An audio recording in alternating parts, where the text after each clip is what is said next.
Welcome to another episode of Timeless. Right now we're going to be discussing education and creativity.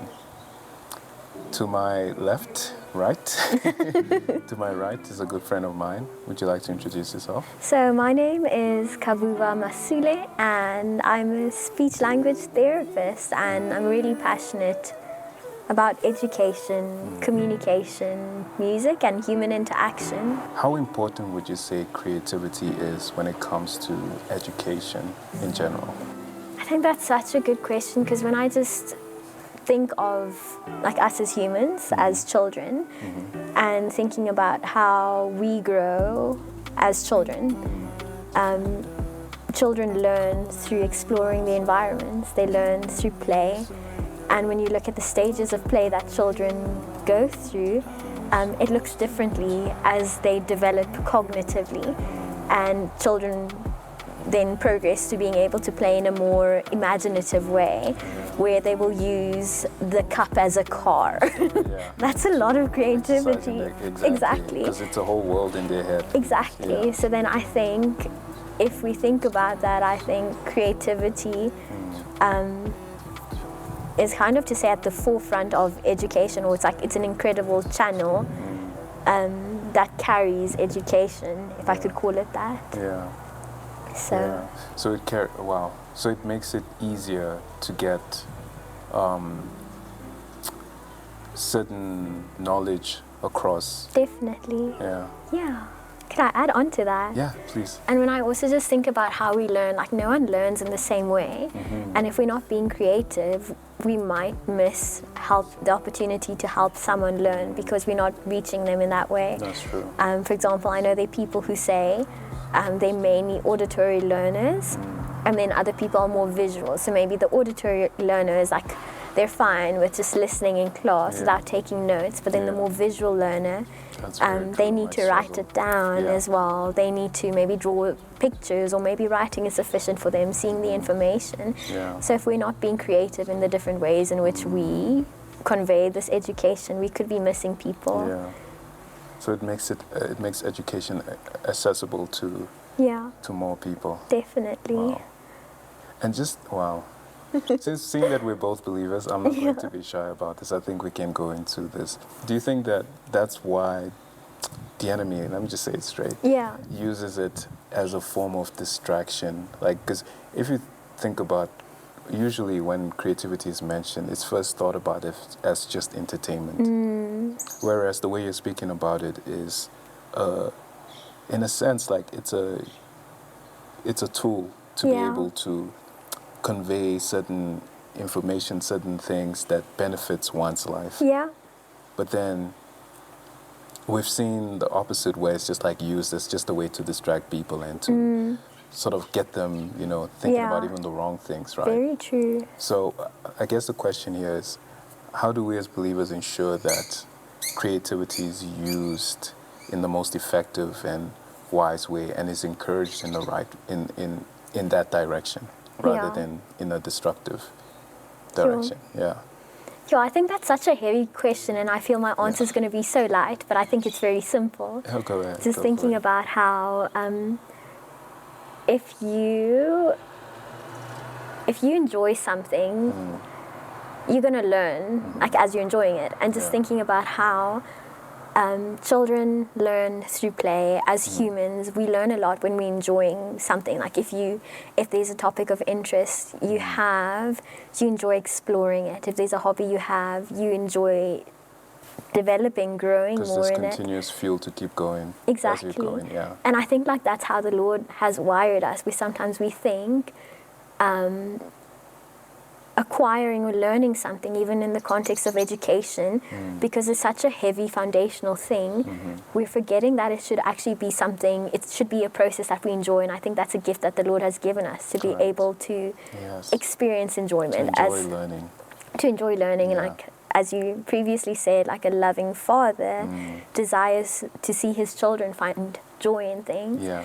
And so I think sometimes where we're missing the mark is we're forgetting that acquiring something, learning something, developing through education, it doesn't have to be done so rigidly. Yeah.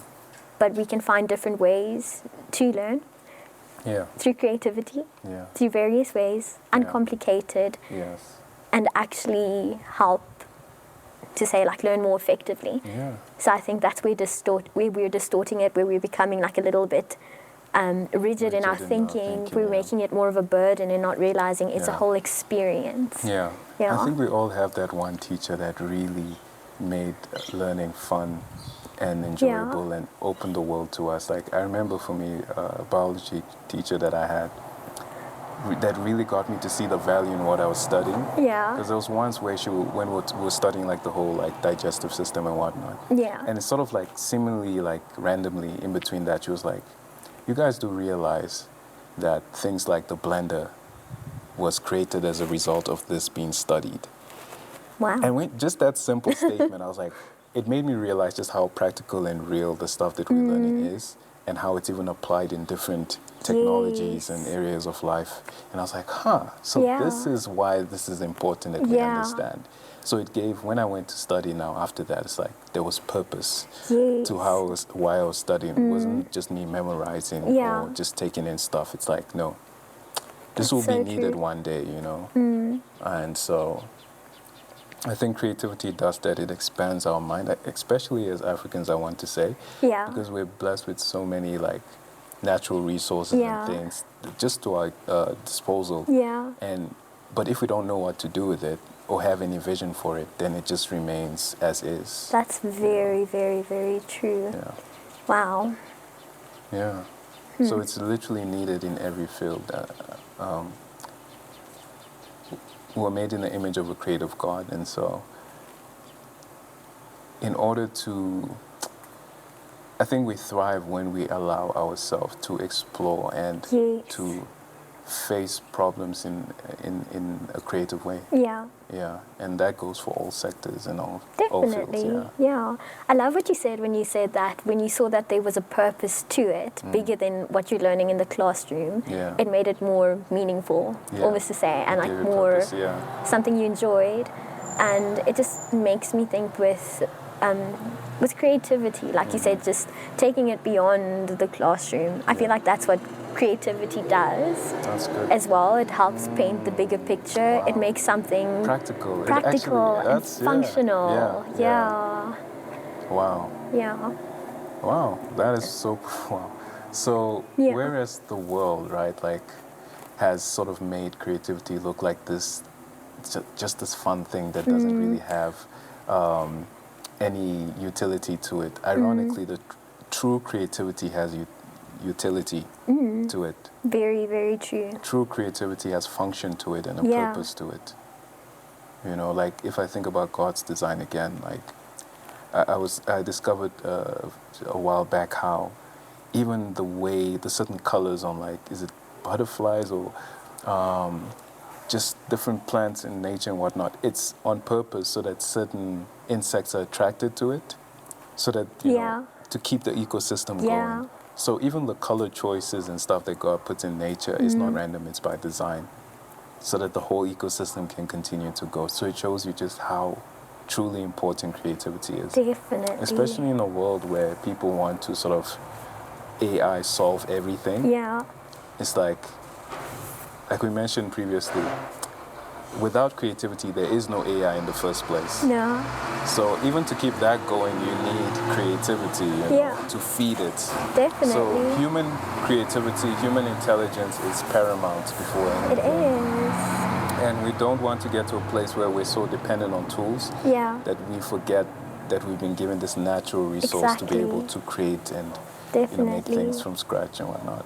I love that, and that without our initial intelligence, without our creativity, we actually wouldn't be able to have this tool that we're so reliant on now. Yeah, exactly. That's very true. Exactly. And just thinking about even the process of having curriculums established and things put in place, there's a whole lot of creativity that allows people to practically live out the science, if that makes sense. Like they have all these theories of how they know doing something with this method is effective, but obviously they had to have some sort of outlet, and even the implementation of that is creative. Yeah. Yeah. I'm starting to think that the role of creatives in society is sort of to challenge other people who, I believe everyone is creative, to challenge other people to say, look, yes, we've been creative up until this point, but let's not get too lax. Let's continue. Yeah. Because where there's no creativity, it becomes a slow death. So it's like It does. a challenge to continue to grow, right? Because like you mentioned, no, the curriculum, to even make the curriculum, it's like to creativity. Yes. But then as the world around it is evolving and changing, like that needs to evolve and change as Yeah. well. It cannot stay stagnant.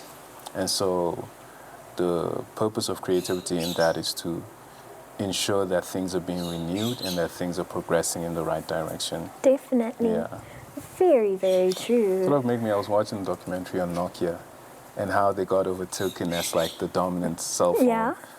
manufacturers. And it's so interesting how at the height of their success, they didn't see iPhone as like a threat. Like they knew this, okay, this is a new thing that we need to make sure that it's not, we need to look into. Yeah. But they didn't evolve or grow. I prefer that word. They didn't grow fast enough. And so because of that, before they knew it, they turned around and, there's all these new developers because of the Apple Store. Yeah. And they couldn't compete in terms of apps and things like that because they were too slow by the time they had the Windows Phone. They just didn't have, it was too late. Yeah. So the importance of always growing and evolving, especially, I want to say African institutes. Definitely. It's important not just for the vain success factor of Yes. things, but literally for the preservation of what we already have. So true. Yeah. That's so good. And it just makes me think about, like what you said, preservation of what we have, but I think us also realizing what we have Yes. and how to nurture And that's what where we it starts, have. Yeah.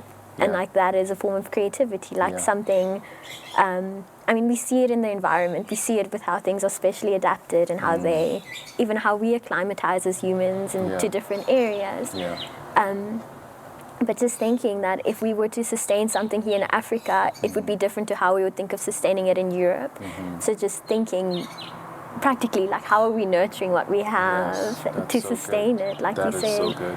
And it will look different. For each region, for each place, that's very true. But the common denominator is the creativity and intentionality of that. Yeah, and the application. And the application of that, yeah. That's a very good point. Because things can also stay in an idealized state without materializing. And that process is just as important. Yeah. Sure. I think it's a great place to end it. Thanks for watching and thank you for joining. Thank you for having me. Awesome. Peace.